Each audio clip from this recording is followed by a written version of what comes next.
France Info, édition spéciale. Bonjour Yannick Jadot. Bonjour. Député européen, membre d'Europe Écologie Les Verts, je le disais. Quelle réaction ce matin au lendemain de cette nouvelle attaque très meurtrière à Nice? De nouveau la sidération. Oui, on est horrifié parce qu'on a l'impression qu'on a ces images quasiment tous les jours maintenant, de ces attentats, de ces massacres. On est là hébété la nuit à regarder des images en boucle, à écouter sur vos chaînes les témoignages. On se dit à la fois on prend ça tous les jours dans la gueule et puis on pense aux victimes, on pense aux familles, surtout qu'on y pense d'autant plus qu'au fond on se sent presque là-bas. Moi, j'habite dans un quartier à Paris qui a été attaqué en novembre. Moi, j'avais mes enfants dehors. Enfin, je veux dire, on se projette dans ces familles. Tout le On monde se est voit avec concerné. ses enfants là subir un truc totalement dingue qu'on le voit. Je veux dire. Il faut évidemment travailler à trouver les moyens d'arrêter Oui. dans les jours qui viennent ce type d'attentat, travailler structurellement sur les raisons qui causent ça. Mais un type qui prend un camion et qui fait un massacre, on se dit mais comment on va arriver à empêcher? C'est dingue. Au-delà justement de ce choc, de cette émotion ce matin que tout le monde partage évidemment, est-ce que vous êtes surpris? Est-ce que vous vous attendiez à de nouveaux attentats sur le territoire national? On, on a toujours envie que ça n'arrive pas. Maintenant, on voit, je le disais, on voit tous les jours, là, un attentat à Istanbul et les massacres qu'il y a à Bagdad, en Europe, évidemment, aux États-Unis. On a l'impression qu'il y a aujourd'hui, dans nos sociétés, un tel niveau au fond, de frustration que ça génère des barbares absolus qui, aujourd'hui, sont prêts à se lever le matin, à se dire, aujourd'hui, je prends un camion et je massacre des gens. Donc c'est vrai que là, on voit bien on est percuté dans notre façon de vivre. On voit bien qu'il suffit qu'il y ait 10 personnes pour se faire potentiellement massacrer par un dingue qui a quasiment aucun moyen. Au fond, c'est pas une grosse Un individu organisation, isolé. un individu isolé. Et donc on se dit, voilà, il va falloir à la fois trouver des réponses humaines à ces questions-là, notamment en termes de services de renseignement, de suivi, d'accompagnement. Et puis, des réponses structurelles, je veux dire, au niveau européen, à l'échelle des services, à l'échelle, il y a un rapport Urvoas sur la question des prisons, sur tout ça. On voit bien que si on ne traite pas structurellement les maux de notre société, on aura de plus en plus de barbares. Mais justement, selon vous, malgré janvier 2015, malgré novembre 2015, est-ce qu'on a vraiment pris conscience en France de cette menace permanente au plus haut niveau?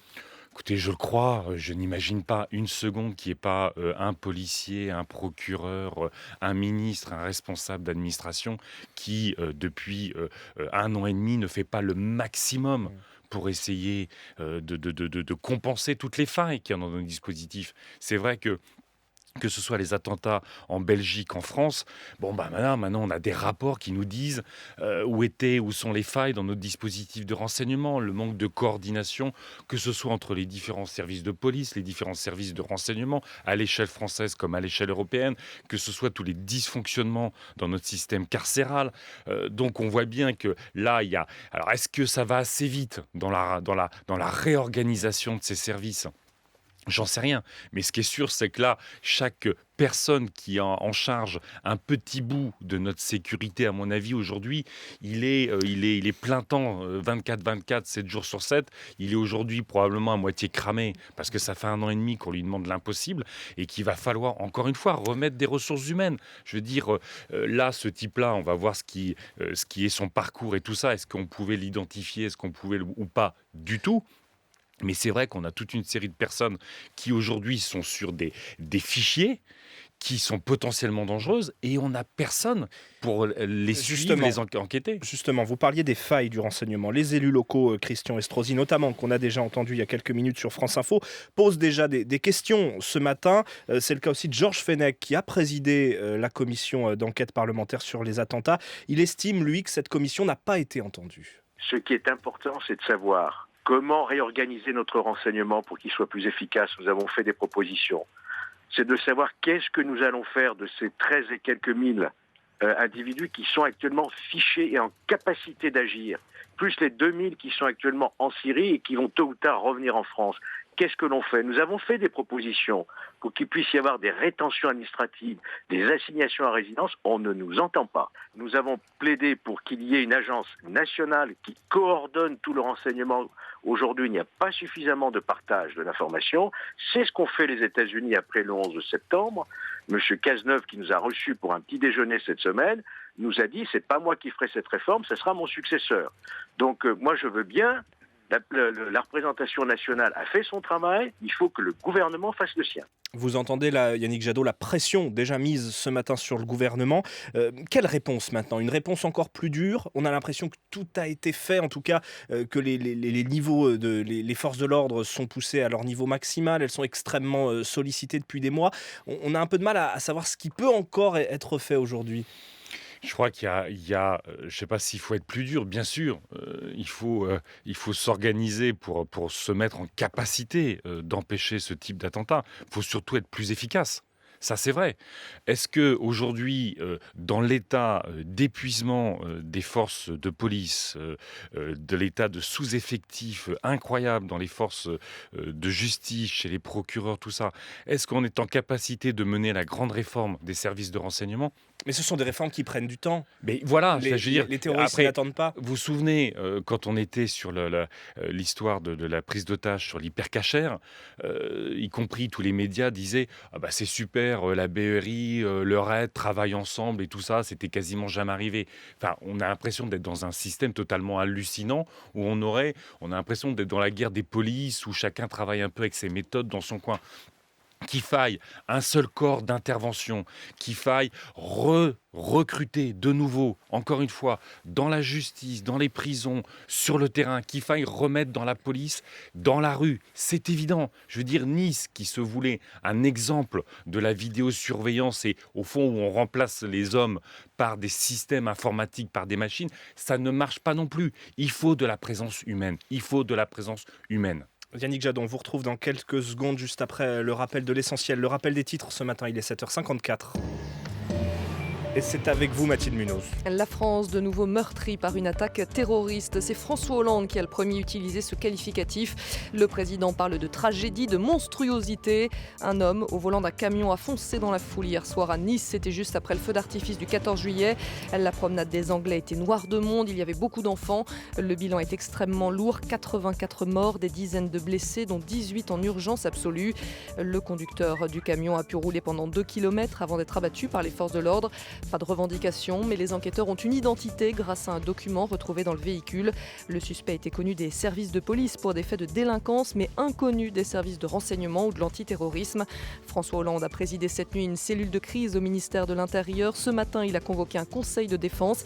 Il s'envolera ensuite pour Nice. Le chef de l'État a déjà annoncé plusieurs mesures, et notamment la prolongation de l'état d'urgence qui devait normalement s'arrêter le 26 juillet. Il va durer 3 mois de plus. Le projet de loi sera soumis au Parlement la semaine prochaine. France Info, édition spéciale. Le député européen écologiste Yannick Jadot, toujours invité de France Info en studio. Mathilde Munoz évoquait cette prolongation de l'état d'urgence pour 3 mois supplémentaires annoncée cette nuit par François Hollande. Est-ce qu'il pouvait en être autrement ce matin ?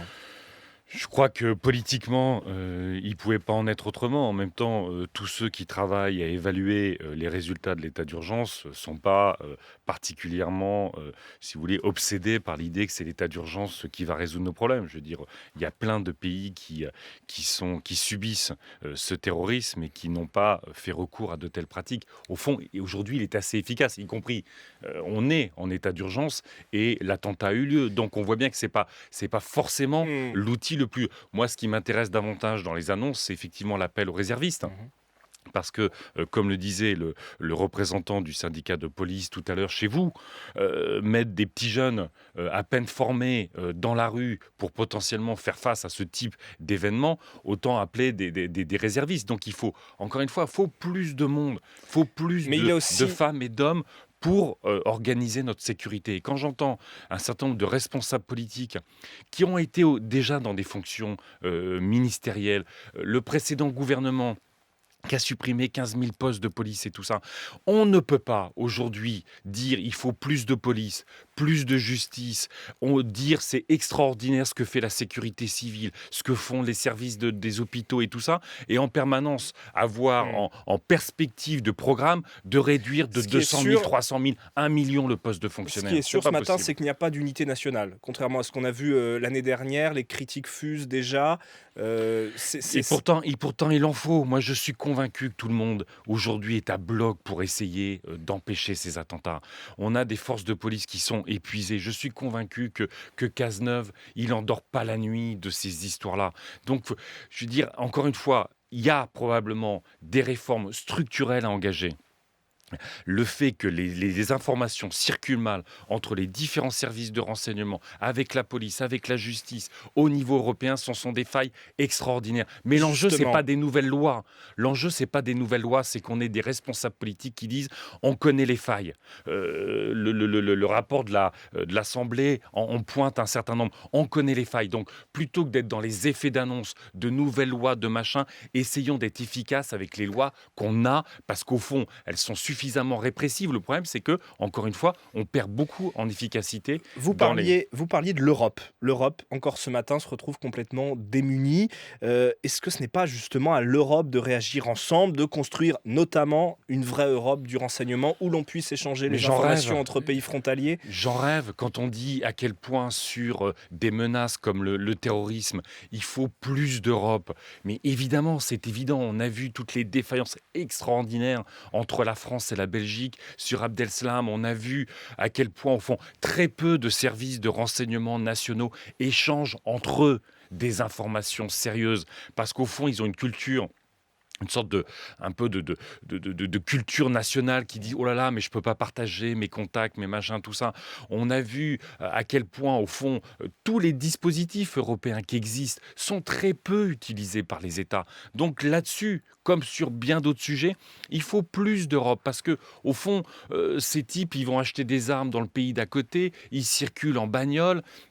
Et que si on n'arrive pas moi, je suis plutôt partisan d'une agence européenne du renseignement, je veux dire un type de sorte de FBI à l'échelle européenne, pour qu'on ait les moyens, quand un type est dans un pays européen comme dans un autre, on peut le suivre de la même façon. Pourtant, quand on veut mettre en place quelque chose comme le PNR, par exemple, le fichier des passagers européens, c'est très critiqué par le Parlement. C'est critiqué par le Parlement parce qu'au fond, ce qu'on a dit, c'est que mettre des milliards aujourd'hui dans un système, dans des gros ordinateurs, qui sont censés surveiller tout le monde et trouver l'épingle dans la botte de foin, alors qu'au fond, on a besoin de personnes, on a besoin de budget pour surveiller ceux qui sont déjà identifiés. C'est ça qu'on a dit sur le PNR. Arrêtons d'avoir le fantasme des grosses machines qui, en surveillant tout le monde, vont pouvoir trouver un moment un terroriste. Les terroristes, ils sont déjà la plupart fichés. C'est eux qu'on ne surveille pas. C'est eux où la coopération européenne est défaillante. Donc le PNR est encore une fois une sorte d'illusion, comme tous ces appels à de nouvelles lois, pour, au fond, masquer les défaillances qui existent déjà. Merci beaucoup Yannick Jadot, député européen, membre d'Europe Écologie Les Verts et invité politique de France Info ce matin. Merci.